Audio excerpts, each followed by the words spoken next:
평안하십니까 성도 여러분. 오늘은 역대하 35장 1절부터 19절을 유월절을 철저하고 성대하게 준수한 요시야 왕이라는 제목으로 묵상하겠습니다. 온 이스라엘에서 우상을 제거하고 성전을 수리했으며 또한 성전을 수리하는 중에 율법책을 발견하고 모든 유다 백성과 함께 하나님과의 언약을 갱신한 업적 외에 요시야 왕은 앞서 히스기야 왕이 회복시켰던 유월절을 온전히 다시 준수하는 업적을 남겼는데요.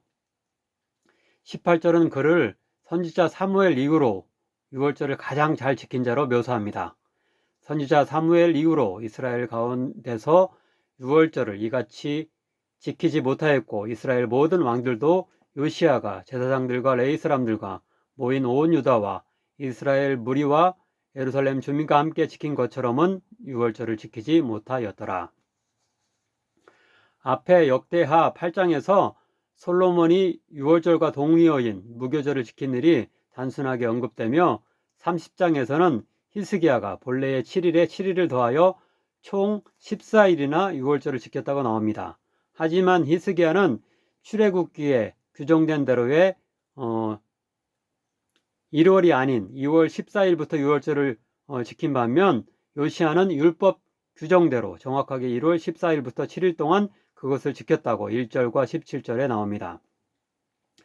또한 히스기야 때는 북이스라엘의 많은 백성들이 정결 규례를 어기는 일이 있었지만 요시야 때는 그런 일이 기록되지 않았고요. 오히려 4절과 6절을 보면 다윗과 솔로몬의 규정과 모세의 율법을 철저히 따른 것으로 보입니다. 더욱이 히스기야 때의 제물의 총량이 수송아지 2,000마리에 양이 12,000마리였던 반면 요시야 때는 수소 3,800마리에 양과 염소가 37,600마리였습니다. 절기의 기간은 비록 절반이었지만 참여자들이 먹은 고기의 양은 2배, 3배나 많았던 것입니다. 아마도 히스기야 때보다 요시야 때에 유월절을 지키러 온 사람들이 더 많았으며 더 풍성하게 제물을 나누어 먹은 것으로 여겨집니다. 이제 본문을 차례로 따라가며 요시야 왕 때 유월절을 얼마나 철저하고 성대하게 준수했는지 좀 더 살펴보겠습니다. 첫째로 1절, 6절에서 요시야 왕은 출애굽기 12장에 기록된 규정 그대로의 날짜에 유월절을 지키도록 지시하고 그것을 주관할 제사장들과 레위인들에게 모세와 다윗과 솔로몬의 규정을 따를 것을 명령합니다. 특별히 레위인의 역할이 강조되는데요. 3절에서 레위인은 아마도 성전 수리를 위해 옮겨졌던 언약궤를 유월절을 위해 다시 지성소에 가져오는 역할을 합니다. 또한 6절에서는 유월절 어린 양을 잡는 역할을 맡습니다. 조금 뒤에 11절에서는 레위인들은 도살한 양과 소의 가죽을 벗기는 역할과 화목제로 백성들과 나누어 먹을 고기를 삶아 배분하는 역할을 하여서 제사장을 보좌하였습니다. 더욱이 유월절 봉사 외에도 3절을 보면 가르치는 레위인이 있었는데요. 이것은 17장 7절 9절에서 여호사밧 왕 때에 방백과 제사장과 더불어 레위인들이 율법책을 백성들에게 가르치도록 파견되는 전례가 있었습니다. 또한 15절을 보면 노래하는 레위인과 성전 문지기 역할을 하는 레위인이 따로 있었던 것을 알 수 있습니다.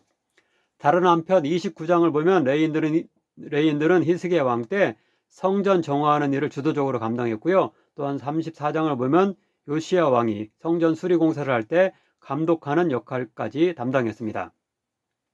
이렇듯 레위 지파 중 아론의 자손만이 될 수 있었던 제사장 직분을 보좌하는 다른 레위인들의 중요한 역할을 역대기서 전체가 강조하는데요. 여기서 우리는 비록 제사장은 아니더라도 그들을 보좌하는 자들의 역할이 얼마나 소중하고 귀한 것인지를 배울 수 있습니다. 우리들 역시 비록 교회의 주요 직분자가 아니더라도 굳은 일을 마다하지 않고 맡은 일에 충실함으로 하나님께 가장 귀하게 쓰임받으며 영광 돌릴 수 있기를 간절히 바랍니다. 두 번째로 7절에서 9절은 요시야 왕과 방백들과 제사장들과 레위인의 우두머리들 각각이 얼마나 많은 유월절 제물을 드렸는지가 나오는데요. 요시야 왕이 거의 대부분의 제물을 바쳤고요. 다른 이들도 최선을 다해 바친 것으로 보입니다. 제물의 총량은 이미 말씀드린 대로 염소와 양이 37,600마리이며 수소가 3,800마리였습니다. 이것은 솔로몬이 성전 봉헌식 때 바쳤던 것보다는 3분의 1과 5분의 1 정도밖에 안 되지만 앞서 이야기한 대로 히스기야의 유월절 때보다는 2배, 3배 많은 양이었습니다. 세 번째로 10절부터 16절은 요시야 왕의 명령대로 질서정연하게 제사장과 레위인들이 제물을 준비하고 하나님께 바치며 백성들에게 분배하는 일을 기록하는데요. 이미 말씀드린 대로 특별히 레위인들이 적극적으로 제사장을 보좌하며 각자 맡은 일을 성실히 감당한다는 점을 강조합니다. 마지막으로 17절에서 19절은 요시야 왕의 유월절 준수를 총평하며 극찬하고 있는데요. 이미 언급한 대로 선지자 사무엘 이후로 가장 잘 유월절을 준수한 자로 평가받았으며 남유다뿐만이 아닌 북이스라엘의 백성들까지 참여한 이스라엘 민족 전체의 대축제였다고 기록됩니다. 신약 시대에서도 유월절은 이스라엘 민족에게 가장 중요한 절기로 여겨지며 준수되었는데요. 누가복음 2장 41절을 보면 예수님의 부모님 역시 그것을 지키기 위해 해마다 예루살렘으로 여행했으며 예수님도 12살 때부터 부모님과 동행했다고 말씀됩니다. 예수님이 십자가에 달리신 날도 바로 이 유월절 때였습니다. 따라서 고린도전서 5장 7절은 우리의 유월절 어린 양 곧 그리스도께서라고 표현합니다. 히스기야와 요시야 왕 때의 유월절 준수가 이스라엘 민족이 애굽 곧 이집트에서 문설주의 어린 양의 피를 바름을 통해 모든 장자를 죽이는 재앙을 피하고 해방된 사건을 기념하는 일이라고 한다면 예수님의 십자가상에서의 피 흘려 죽으심을 믿으며 성금요일을 준수하는 것은 이 지구상의 모든 민족이 그분의 피를 통해 죄사함 받고 구원받은 사건을 기념하는 일일 것입니다. 아무쪼록 유월절의 어린 양 대신 예수님의 죄사함과 구원의 은혜가 우리 자신과 가족, 우리 민족과 전 세계에 요시야 왕 때의 유월절에서와 같이 풍성하고 가득히 임하는 역사가 있기를 간절히 바랍니다. 기도하겠습니다.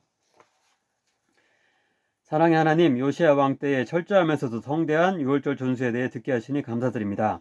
당시 이스라엘 전 민족이 하나 되어 애굽에서의 해방을 기념하며 하나님께 감사하는 축제를 즐겼듯이 우리 민족 역시 신앙으로 하나 되는 축제의 날을 허락하소서. 더 나아가 우리 민족만이 아닌 온 세계의 모든 민족이 전쟁과 분열을 중단하고 유월절 어린 양 되신 예수님으로 인해 죄사함 받고 구원의 기쁨으로 하나 되는 역사를 체험하게 하소서. 역대기의 레위인들처럼 단지 유력한 교회 지도자뿐만이 아닌 모든 직분자가 각자 맡은 일에 충실함으로 교회를 더욱 굳건하게 세우며 세상에 하나님의 구원과 회복의 능력을 힘차게 전할 수 있게 하소서. 예수님의 이름으로 기도하옵나이다. 아멘.